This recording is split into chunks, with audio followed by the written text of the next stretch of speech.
Ce projet podcast est une initiative créée et proposée par la SBL de Podcast Factory Org avec le sponsor de Transforma Bruxelles Innovation Playground.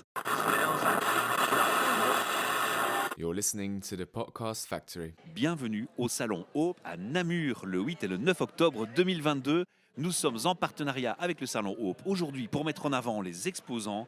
Et au hasard d'une rencontre, je croise une Montoise. Oui. Épiphanie, c'est ton prénom. Oui.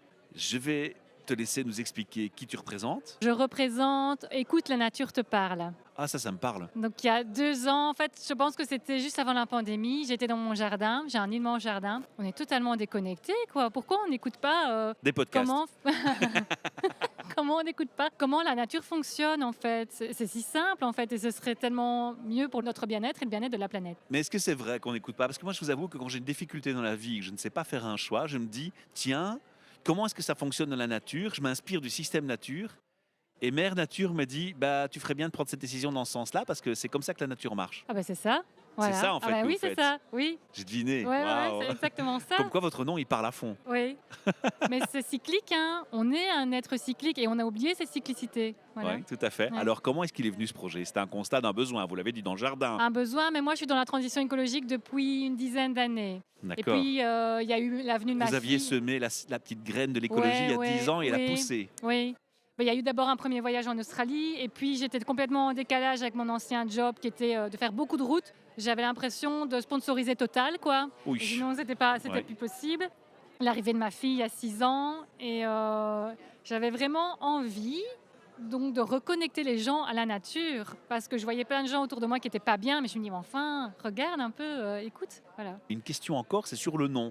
Comment est-ce que vous avez choisi le nom ? Mais ça m'est venu comme ça en fait. J'étais dans mon jardin et je me suis dit ah ouais, mais en fait, il faut écouter la nature. Donc c'est écoute, la nature te parle. Il faisait super calme à ce moment-là. Je dis oui, écoute. Et le site internet ? Mon site c'est Épiphanie Éloi. Épiphanie-Éloi.com. La page Facebook c'est Écoute, la nature te parle. Comment ça marche, ce que vous faites ? Alors, il y a 2 volets. Pour les entreprises, c'est se reconnecter à la nature sur le lieu de travail. Parce qu'on passe de 8 à 10 heures sur le lieu de travail. Mais est-ce que c'est possible partout, ça ? C'est possible, ça pourrait être possible partout à partir du moment où on a un petit espace. Sinon, on les emmène à vélo, on leur fait faire un tour. Donc, à partir du moment où sur le lieu de l'entreprise ou le lieu de travail, on a un espace qui n'est pas occupé, Oui. on peut créer un potager en entreprise. Ah, voilà, les bacs potagers d'entreprise, en fait. Ça peut être un potager, mais ça peut être un bac de plantes mellifères. Le tout, c'est d'amener de la biodiversité, de la couleur, de la faune, de la flore et de recréer un bien-être au travail parce qu'on n'est pas obligé d'aller tous les jours parce que c'est moi qui fais le suivi.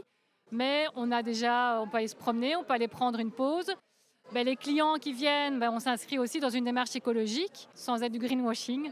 Waouh, c'est pas mal. Et voilà. Alors, le deuxième volet, on m'a dit, il y a Le 2 deuxième volets. volet, parce que c'est la femme. C'est pas fini, hein. Non, mais la femme, plus précisément parce que, j'ai peut-être être clash, mais on vit dans un monde d'hommes et la femme, elle s'oublie de temps en temps. Oui, et girl power. Voilà, Voilà. c'est ça, girl power. Moi, je le dis clairement. Et je le soutiens. Par contre, il y a aussi des paradoxes. Je suis vraiment dans la pensée féministe. Ouais. Jusqu'à ce qu'avec mon épouse, on ait choisi un prénom pour notre enfant qui est Manon, qui est une des premières femmes actives dans la Révolution française dont on ne parle pas. Alors peu importe ce qui est politique derrière ou pas, on s'en fout dans l'histoire. Ce qui nous intéresse, c'est que c'est une femme qui a agi en politique très tôt, dans une révolution importante et on n'en parle pas. Ouais. C'est scandaleux, quoi.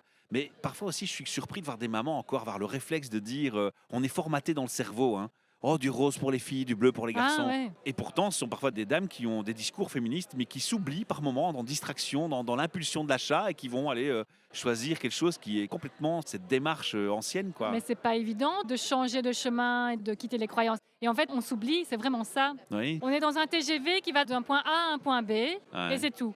Et Mais on prend- je reconnais, même moi, après que les pensées que j'ai et la préoccupation que j'ai pour le féminisme, il m'arrive souvent, parfois encore, de me rendre compte dans mon langage par après, en me souvenant de ce que j'ai dit.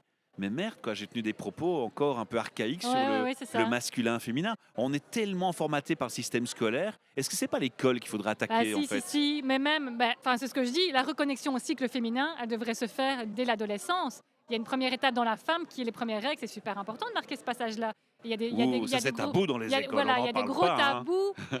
Même on pourrait parler du développement personnel, hein, oui. Ouais. C'est... On a un podcast de nos membres qui s'appelle Entre nous, c'est le Love Health Center de Bruxelles. Ouais. Et ils font des podcasts sur la sexualité. Et un constat qu'ils ont fait, c'est que dans l'éducation sexuelle, notamment des hommes, et de changer leur mentalité un peu fermée ou non curieuse, suffisamment curieuse en tout cas, eh bien, le constat, c'est ça, c'est qu'une solution serait que l'éducation s'y prenne plus tôt et qu'on arrête de simplement parler d'un préservatif mis Ouais, sur c'est une ça, banane à Ah l'école, oui, oui, oui. mais aller parler du cycle de vie, C'est des ça. menstruations, du rapport féminin, du fait d'avoir un enfant, qu'est-ce que ça change dans un Ah couple, ouais, on n'en ouais. parle pas. Mais Non. comment ça se passe pour vous alors? Vous faites quoi dans ce volet concrètement? Alors, c'est reconnecter la femme aux saisons et au cycle féminin, parce qu'il y a un parallèle. Oui. Donc, il y a 4 énergies différentes, il y a 4 saisons, et je le fais avec des éco-rituels. Donc, j'ai ma collègue qui, elle, est vraiment spécialisée dans le cycle féminin. Elle va expliquer tous les archétypes. Et un éco-rituel, c'est retrouver du sens à sa vie avec la nature. Donc, en reprenant contact avec tous les éléments qui peuvent se retrouver dans la nature, le feu, le minéral, l'air, le végétal, l'eau. Mais là, vous vous adressez à des femmes particulièrement Oui. et aux citoyennes particulièrement, pas Oui. spécifiquement une entreprise ici. On n'est Non, plus dans ça le c'est domaine. Ah non, non, non, il y avait le D'accord. volet On entreprise va le et préciser potager. quand même. Oui, hein. oui, oui.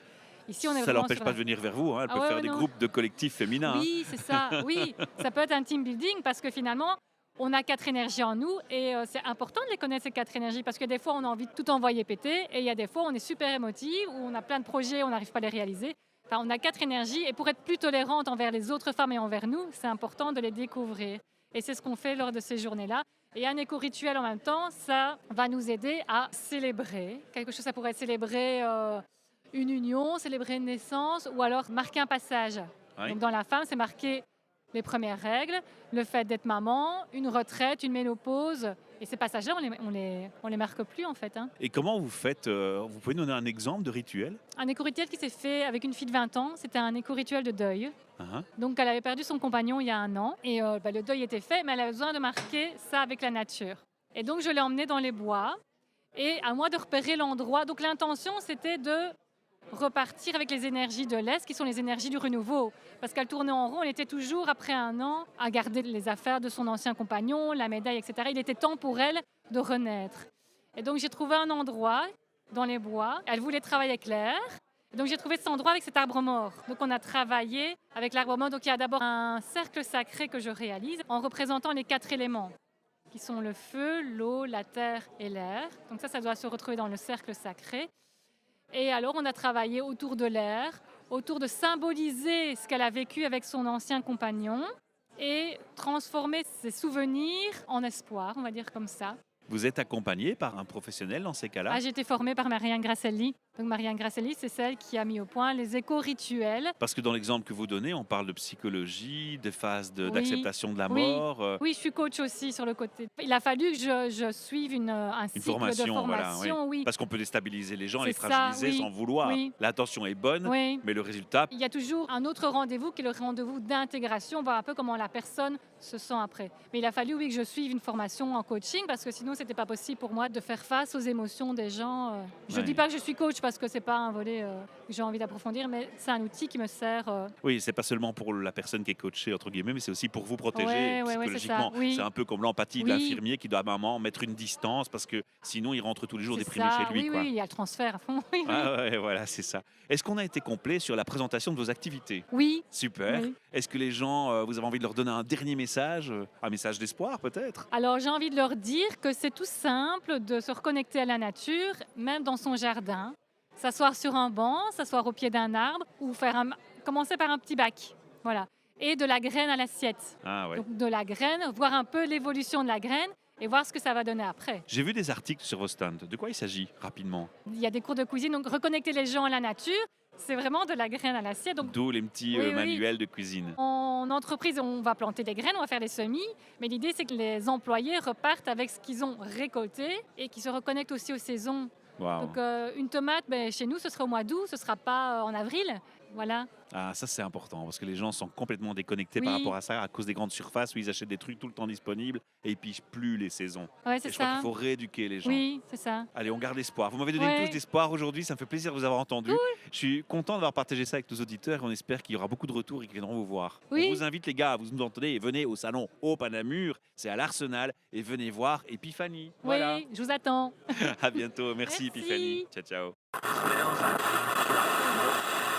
You're listening to the Podcast Factory. Ce projet podcast est une initiative créée et proposée par la SBL de Podcast Factory Org avec le sponsor de Transforma Bruxelles Innovation Playground.